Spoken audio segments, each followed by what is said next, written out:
ఉద్యోగి పదవీ విరమణ తర్వాత వృద్ధాప్య భద్రత కల్పించేందుకు ప్రభుత్వం కృషి చేస్తోందన్నారు ఎమ్మెల్సీ జీవన్ రెడ్డి. అందులో పాత పెన్షన్ విధానం పునరుద్దరణకు కాంగ్రెస్ పార్టీ కట్టుబడి ఉందని తెలిపారు.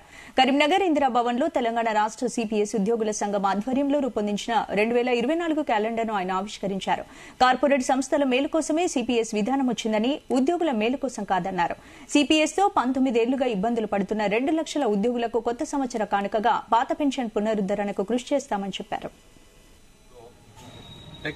ఏదైతే ప్రభుత్వ పరంగా సేవలు అందిస్తుందో వారి భవిష్యత్తు విశ్రాంత జీవితానికి ఒక భద్రత కావాలి. వాస్తవం ఏదైతుందో వయసు మీరిన తర్వాత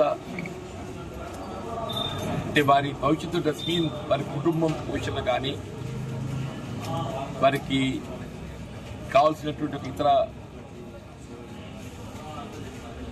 ఇతర మరి యొక్క సమస్యల పరిష్కార నిమిత్తం ఏదైతుందో అంటే గతం నుండి కూడా పెన్షన్ విధానం అనేది మొత్తం జాతీయ స్థాయిలో అమలు చేయబడుతున్న భవిష్యత్తు.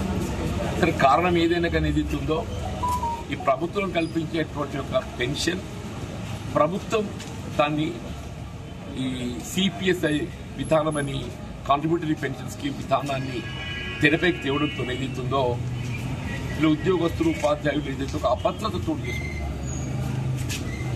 వాస్తవంగా కాంట్రిబ్యూటరీ పెన్షన్ స్కీమ్లో ఈ కాంట్రిబ్యూషన్ ఏదైతే ఉద్యోగస్తులు ఉపాధి చెల్లిస్తుండో అది where it is being deposited, the home it is deposited,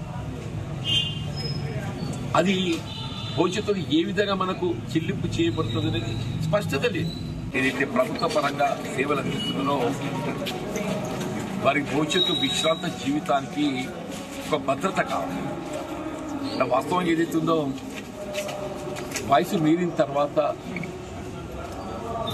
అంటే వారి భవిష్యత్తు